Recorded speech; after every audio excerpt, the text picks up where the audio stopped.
Iran पर अमेरिकी हमले की संभावना बढ़ती जा रही है। फारस की खाड़ी में अमेरिकी सेना की बहुत जबरदस्त मोर्चाबंदी हो रही है। तैयारियां भीषण जंग की दिखाई दे रही हैं। अमेरिकी वॉरशिप्स तैनात कर दिए गए हैं, जबकि उसके कुछ और शक्तिशाली एयरक्राफ्ट कैरियर्स बस पहुंचने ही वाले हैं।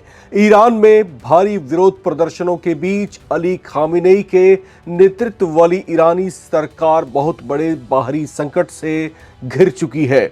अमेरिकी मीडिया में जो बातें सामने आ रही हैं, वो इस बात की ओर इशारा कर रही हैं कि अमेरिकी सेना किसी भी वक्त कार्रवाई शुरू कर सकती है। कुछ रिपोर्ट्स के मुताबिक अमेरिकी राष्ट्रपति डोनाल्ड ट्रंप ईरान के खिलाफ सैन्य कार्रवाई का मन बना चुके हैं।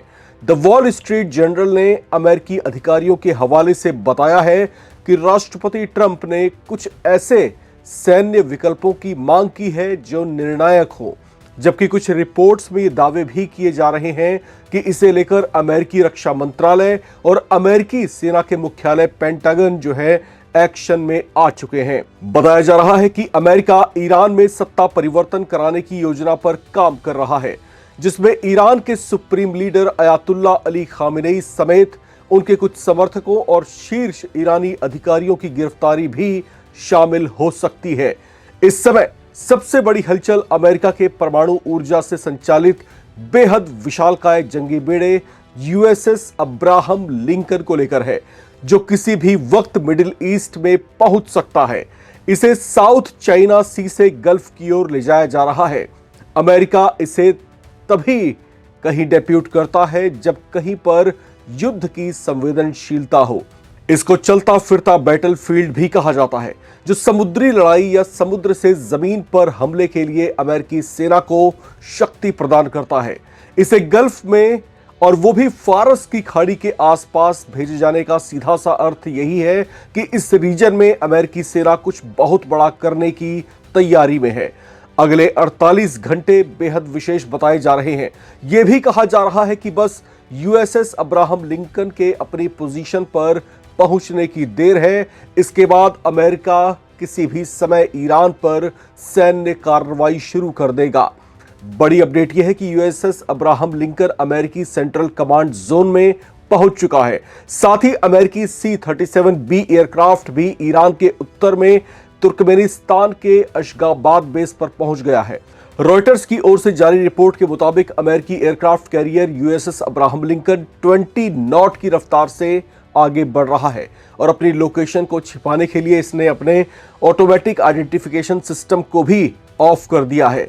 संभावना जताई जा रही है कि आज ही ये मिडिल ईस्ट में प्रवेश कर सकता है। अब इन बढ़ते युद्ध के खतरों के बीच ईरान से भी बड़े बयान आ रहे हैं। ईरान के नेता जावेद अकबरी ने कहा है कि मिडिल ईस्ट में अमेरिका के सभी सैन्य अड्डे ईरान के निशाने पर हैं। बस एक आदेश का इंतजार है। उसके बाद ईरान की खतरनाक मिसाइलें उन अमेरिकी सैन्य ठिकानों को धुआं धुआं कर देंगी। ईरान के इन तेवरों से अंदाजा लगाया जा रहा है कि ईरान और अमेरिका के बीच तनाव कितना ज्यादा बढ़ चुका है। लिहाजा कहा जा रहा है कि अगले 48 घंटे इस दिशा में बेहद अहम होने वाले हैं, क्योंकि यही 48 घंटे तय करेंगे कि अमेरिका की कार्रवाई किस तरह की होने वाली है। लेकिन अब तक जो तमाम गतिविधियां देखी जा रही हैं, उससे अंदाजे यही लगाए जा रहे हैं कि अमेरिका जिस तरीके से गल्फ में और वो भी फारस की खाड़ी के आसपास अपनी तैयारियों को जोर दे रहा है, उससे कहीं ना कहीं आमने सामने के भीषण जंग की तैयारी के तौर पर इसको देखा जा रहा है। तो क्या वाकई अमेरिका ईरान पर हमले की तैयारी में है?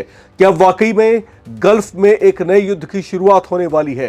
क्या वाकई युद्ध की विभीषिका एक बार फिर से खाड़ी में कोहराम मचाने वाली है? क्या लगता है आपको? लिख करके कमेंट बॉक्स में जरूर शेयर करें। देखते रहें नवभारत टाइम्स।